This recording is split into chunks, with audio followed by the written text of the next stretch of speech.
Welcome to the third edition of Charlie India Talk Sports. I'm your host, Charlie India. Welcome aboard. First off, before we get into just doing anything else, I'd like to say, if you noticed, we haven't put a show out in a while. We did have some technical difficulties in the cave here, but we put the Crack Charlie India IT team on it. It was hundreds of young men and women working round the clock to get this thing. Okay, it really wasn't. It's just one guy in the basement of his mother's house for all I know. Okay, it's really not even that. It's my buddy Gene, great guy, came through in the clutch for me. Computer freezes up, you're doing a YouTube show, you got nothing to do. What do you need? A dude like Gene to come out and get this thing running. He told me, when I handed him the computer, says, buddy, I don't know what's going on, but we got to get this thing going. He says, Charlie, you got to stop watching so much midget porn. You just got to. And I looked at him and says, but Gene, it's the small things in life that just get you through. And he walked away, mumbled something, and the next thing I know, my computer was fixed, and we're able to do this again. So sorry for the delay. Thank you again, Gene. Really appreciate it. If you ever decide you want to come on and do a guest shot on the show, go find something else to do that day. Okay? Anyway, buddy, thank you a lot. I have to be nice to him because he won our fantasy football league this year, so for the next few months, I got to be, all cool and everything. But as soon as the season starts again, he'll be the same slack-jawed mouth breather that he normally is. But, just teasing. He's a good guy, great guy, and the kind of people that you need in your life because, not only are they good friends, they're good people just to have around. So thanks again, buddy. Thanks for getting me back on the air. Let's get right into it because we have an awful lot of stuff to talk about. There is March Madness. March Madness is going on in full swing. We're going to talk a little boxing, usual. We're going to do some, hey, how about this topic? Parity over dominance. Watch it, freaks. Know what you're thinking. Which is better? Which is better for the league? Which is better for the game? Which do you enjoy more? So we're going to be talking about a whole bunch. So let's just get going on. Let's talk about that first category right off the top. I am as much a fan of parity as anyone. The fact that any team, on any given Sunday, at any given time, that either team can win does tend to make things a little more interesting, that it keeps you into the game or into the season if your team is mediocre a lot longer than what you probably should have been. And let me give you an example of how parity works. On the Stiff Arm with Ron Mexico, which can now be seen on the Charlie India YouTube channel, we recorded our first show last week. It's on there now. Go take a look. Tell me what you think. It's hosted by my good friend Ron Mexico. Smart dude, especially about football. So go listen, see what you think. You can make some input about that. But on the show, the Stiff Arm with Ron Mexico, in July of last year, before the football season, way before the football season started, I told Ron and the world that the Miami Dolphins were going to go 8-8, and they were going to miss the playoffs by a game. And what happened? The Dolphins went 8-8, and they were in it for 16 of the 17 weeks of the season. So, again, that's what the major sports want, because as long as your team, which really isn't going to go anywhere, is still mathematically in the hunt, there's a shot that if 15 teams all just don't play on a given Sunday, that you could get into the playoffs and do it. Something that just gives you the hope that this could happen. You're going to keep watching. And if you keep watching, they keep making money. And it's not just the NFL. It's all sports. NBA is just as bad. I mean, half the league makes the playoffs, so that keeps half the league interested all the time. But as long as you're watching, they're making money. As long as they're making money, they're happy. So, however, as much as I enjoy parity, I also, and probably even more, I'm going to have to phrase this, I enjoy what I call the domination event. Freaks, know your role, all right? What I mean by that is a player or a team that is so good, so far better than the rest, that you have to watch, you want to watch, because you want to see what they're going to do, what's going to happen next, what record are they going to break, are they going to beat your team, how your team stacks up against them, whatever it is. I'll give you some examples. Let's take Tiger Woods. Do I watch golf? No. Do I play golf? No. But when Tiger was running amok on the PGA, I did watch golf. I watched quite a bit of golf, if not to sit and concentrate on it, but, one TV with a real sport and one TV with golf was not unusual, to just keep an eye on how Tiger was doing. And when he got up there and, you could pause one and watch the other and go back and forth, it created an interest. I mean, it was just... and especially when he was in the majors, oh my God, I wanted to see what he's going to do. I was wanting him to break Jack Nicklaus' records. Not that I have anything against Jack, it's just Jack was a little bit before my time. I caught the end of his career. But I wanted to see the guy in my time do what, we'll be talking about in 20 years. And that guy was Tiger Woods. So it created an interest for me. It did not just create an interest for me, it created a worldwide interest. Little kids were picking up golf clubs and wanting to go play golf. And it's not even a resurgence in golf. It's a surgence. Tiger created that stuff by being so good that now little kids, wanted to do what Tiger was doing. Golf was cool. Then, now that he's not so good. But I mean, Tiger was so dominant that the only bet in sports was Tiger against the field. And the smart money was on Tiger. Even the jokes. What do you call 365 white guys chasing one black guy? The PGA, More often than not, he turned it into a sport or an event when he was playing that it turned it into an event that you wanted to be a part of. You wanted to know what was going on, as opposed to what it normally is now, again, is the thing you put on Sunday afternoon when you want to take a nap. But that's what I mean by a domination event. Another one of those was the New England Patriots a few years ago when they were going for their undefeated season. Going into the Super Bowl, undefeated against the New York Giants. I wanted the Patriots to win that game. And I know the Patriots are rivals with the Dolphins, and all right, hold on. Saying that the Patriots and the Dolphins are rivals is kind of like saying that the hammer and the nail have a rivalry. The nail knows what's coming, and so do the Dolphins. But even with that, even though they play in the same division as my favorite team, I wanted to see New England win. I was a teen, barely. I was like 13 when the 72 Dolphins were doing their thing. I wasn't a fan of the Dolphins. I was living in Ohio. We didn't have the watch every game because you can availability that we do now. So I didn't get to see the Dolphins. But yeah, you heard Howard Cosell on Monday Night Football. You got the 2-minute, or in his case, 30-second blurb of the game. Oh yeah, they won again. And that was pretty much it, ESPN wasn't doing anything. So it wasn't the phenomena that it is now. So I probably only saw 3 Dolphins games all year, and that was deep into the playoffs. And I didn't care because they weren't my team. So to be able to see a thing where I got to see every Patriot game and know who the players are 20 years from now when I'm telling my grandson who Tom Brady is and why he's important, I wanted to see that happen. It didn't. But that's a kind of event kind of thing that I'm talking about. I have said all of that to say all of this. I am an unabashed, diehard, bleed blue fan of the Kentucky Wildcats. Anyone not living in a cave, even if you live in this cave, you're going to know. You should know that they have gone undefeated through the regular season. They swept the SEC championship tournament. They have won the first 2 games of the weekend of March Madness. They are now in the Sweet 16. Kentucky is 36-0. And they've got 4 more games to be the undefeated champion of this time. Last time happened in 1976. They were 32-0. Indiana, good team, and they did well. However, this is now. This is something that we're witnessing now with all the extended coverages and the things that we get. I am rooting for them hard, not only because they're my team, but because this is another one of those events that doesn't come around every year that you need. I hate to say need because people tell me what I need to do. I never want to do it. But it's just something that it's such a spectacular thing going on that to watch it and be part of it is part of the things you'll be talking about, 10 or 15 years from now. This team and their quest for perfection is something beyond special.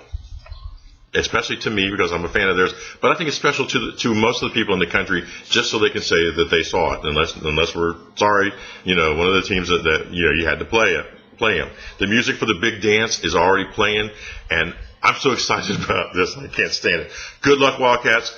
Let's get it done this time. And hey, how about this time? Remember to cut down the nets. Don't know if you noticed, when Kentucky won the SEC tournament, the SEC championship, they walked off the court.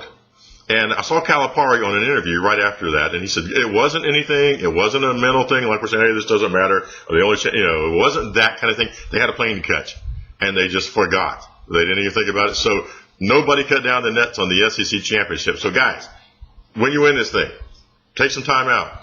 Enjoy it. Watch the confetti fall. Cut down a net or two. Share it with your kids. March Madness is in full swing and is by far, to me, the best sporting event of the year. 64 teams playing 32 games against 4 cities all over the country on Thursday and Friday. You got buzzer beaters. You got crazy fans. You got screaming and yelling. You got upsets. You got the whole enchilada of this thing. Then they take the winners on Thursday and Friday, hoist them on to Saturday and Sunday. Let's go play again. Man, I love the first weekend of March Madness. It's just, I had a blast watching that thing. The cave was blowing up, food and games, all this kind of stuff. It was just spectacular. So now we're talking about March Madness. Got one question for you. How's your bracket looking now? Thursday brought some of the best action of any tournament ever. Not one, but 2, number 14, there's only 16 in a bracket, 14 seeds beat their hugely favored number 3 seeds that they were playing against twice, 2 of them. 5 of the games on Thursday ended up in 1-point wins. Now, you played all season, you played your championship tournament, now you're in the NCAA tournament, and this is what makes it so good. All of that, and you get sent home by 1 point. Now, you can't beat that for sports and drama, exciting finishes, everything else going on. There were also 2 2-point games in the week, and Thursday and Friday, 3 3-point games, and 1 4-point games. 2 11 seeds beat the 6 seeds, who obviously the 6 seeds supposed to win. 2 times the 11th seed won and advanced. All that was just on Thursday and Friday. Then they lined them up and said, and let's knock out another couple days to see what we can do. That's another thing, like I said earlier, I love about March Madness. Play the first round, and I don't care what you say, those play-in games are not the first round. See, choking on it, just saying it. Those play-in games are not the first round. Thursday is the first round of the tournament, and the Thursday and Friday were spectacular, and the reason it's so great is you play again the weekend. The idea is, the reason it's so much more fun for me than the NFL playoffs, because in the NFL playoffs, because of the nature of the game, it's a different sport. It's it's more violent, You play a game, and then you wait a week to play another one. Whereas in March Madness, you play on Thursday and Friday, bam, we're here Saturday and Sunday, let's go. And then what do? Let's go next Thursday to see how it plays out. That I love. It's just constant. It's right there. You hardly get a break. And it's just going on and on and on. So 11 seed UCLA got a shot at UAB, one of the 14 seeds that won, and they won, which means a number 11 seed has made it to the Sweet 16. Number 7, Wichita State knocks out second-seeded Kansas. A 2 seed, gone. Michigan State, another 7 seed, takes out the second number 2 seed in the country when they beat Virginia.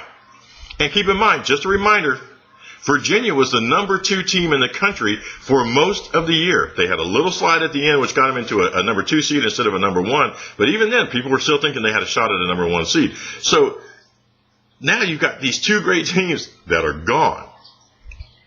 And the biggest of all, though, was 8 seed NC State. Took out, by the way, NC State played a overtime 1-point thriller against LSU on Thursday.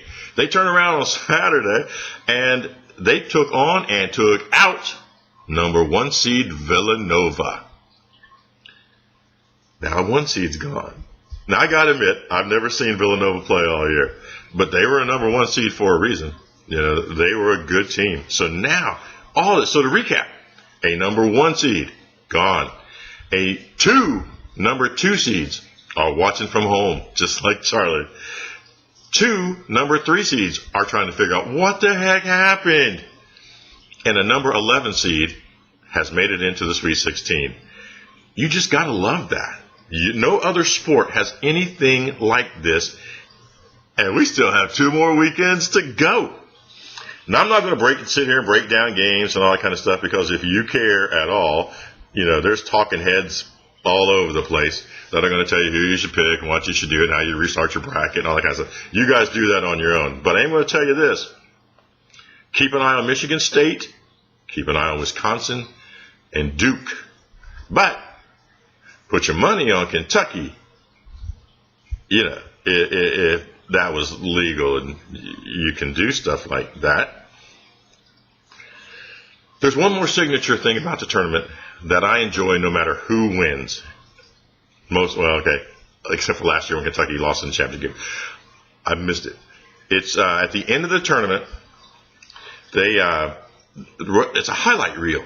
They just show highlights of the great plays, the highs of winning, the lows of losing, people laughing, people crying, and they put it all to the song One Shining Moment. As you can imagine, with a face like this, I'm not a puppies and rainbows, kittens and balls of yarn kind of guy. However, I do have just a small amount of a soul left, and certain things do get to me. When Ray Charles sings America the Beautiful, get a little choked up, gotta admit. In Rocky 2, when Rocky wins the fight and Adrian's at home because she just had the baby and he's crying, Adrian, and she's like, Rocky, I love you. I'm like, oh, I do too. I'm like, dude, okay, those things get to me. When I crossed the finish line of an Ironman triathlon and that dude handed me that medal, I clutched that thing with both hands and fell to my knees and sobbed like a puppy, because I knew what it took to get there. I knew the work I had put in, the sacrifice that I'd done, and the thrill of accomplishing a goal that I worked that hard to get. And to this day, that medal is one of the most important things possession-wise that I have. So when the tournament is over and they start that song, I feel myself getting emotional. I admit it. Because I've seen the whole tournament. I know the stories of the players. I know the stories of the coaches, the cheerleaders, that darn, Piccolo playing girl who's still playing when Villanova loses. She's crying and all this, still doing her job though, that kind of stuff. I know those people. So she's going to be on that, and the song gets to me every time. And sometime around midnight on the Monday of the championship game, I'm going to be listening to the song and looking around to make sure that nobody can see me cry. It's just, I love it. All right, enough about basketball. Like I said, we're not going to homer up on one sport, even though we have talked a long time about it. Switching gears, NFL. NFL is huge in the news right now because free agency is in full swing. We talked about that on the Stiff Arm. Going to cover just minute stuff here. Of course, we're going to have to talk about it because what they did, though, is they went and did so much that I'm going to have to save it for another episode. The next episode of the 104. This is the 103. In all the years of watching sports, I've never seen the NFL do so much trading. This is trading. This isn't even picking up, the college draft. Just doing trading and so early. And as a result, they're not just, changing teams. They're changing the whole league. This thing's going to be it's going to be something new to watch now because it's not just Sanchez will be a nice little backup for this guy or, that's a nice little receiver for this thing. These are big sweeping changes. And by the way, we're going to be talking about Philly a whole lot. So anyway, I'm going to talk about I want to talk about it, but I want to talk about it in depth because you guys are smart and I got to do some work and I got to keep up with you. But one of the things that we talked about, one thing I'm going to talk about today, and we'll talk about it on a whole episode, on the next episode, because like I said, I got to give you guys the best because you guys are smart. Which, while you're listening here, maybe you're not as smart as I think. I don't know. But I can't go the whole show without saying at least one thing about it. One of the trades that we'll be talking about in episode 104 is LaShawn McCoy being traded from the Philadelphia Eagles to the Buffalo Bills. Spoiler for 104. We're going to be talking a whole lot about Philadelphia. A whole lot. That team has just gone wild with what they're doing. And whether I don't know. We'll talk about that later. LaShawn is in the news not only because he's one of the best running backs in the league, but because of what he did, what 99% of most athletes will not do, he spoke his mind. He told you what he thought about this trade. Most trade press conferences are full of politically correct crap that no one believes because you have to say the right thing to not alienate the fans of the new place you're going to. Happy for playing here, looking forward to the new opportunity. They've got a strong foundation. I'll be happy to be part of the team, blah, blah, blah, blah. A real presser, or press conference, presser I guess that would be, I'd like to thank the folks at New England for the Super Bowl, the chance to play with Tom Brady and Bill Belichick, and the wonderful memories. I look forward to accomplishing the new things, building on the strong foundation of the new opportunity that I have in... Where'd I get traded to? What? Really? Tampa Bay? Oh, crap. Yeah, forget it. See you in the fall. That would be a more accurate press conference. McCoy was reported saying he was not thrilled about going to the Buffalo Bills. The dude has lived in or near the Philadelphia area his whole life. He's become a star on his favorite team and is one of the main reasons that the Eagles have become relevant in the playoff picture again. We don't need to go over his numbers. 6 years, 461 carries for 6,792 yards, a 4.6 yard average per touch, and 44 TDs with 300 catches, 2,282 yards, and 10 TDs for a total in 6 years, not all of which he started or were injury free, but just say 6 years, 1,791 touches, 9,071 yards, and 54 TDs. So let's just say the brother's good. Guy can play. He has been busting his butt on the team that he loves, making them better. He's an emerging, I don't know about emerging, he is a superstar in the league, and now he's traded to Buffalo. Buffalo. A team with a new head coach who has a proven history of spectacular genius on the offensive end of the side of the ball. Rex Ryan? Rex Ryan. Let me throw some other names at you. Geno Smith, Mark Sanchez, Bud Fumble. She's traded to a team that has not made the playoffs in 15 years. Back when Doug Flutie was the quarterback.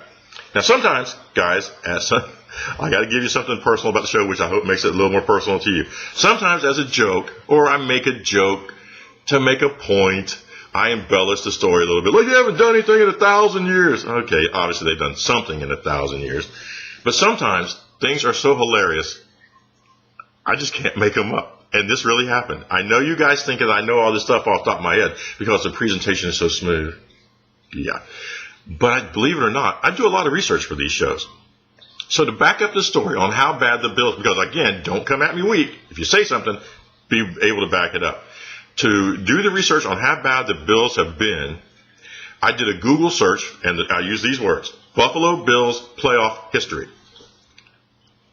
The first thing that popped up was the Buffalo Bulls NCAA football page. That's how bad the Bills are. They're not even in their own Google search. Sean, so when he came out and said, I don't want to go there, I kind of found it a little bit refreshing. It's honest.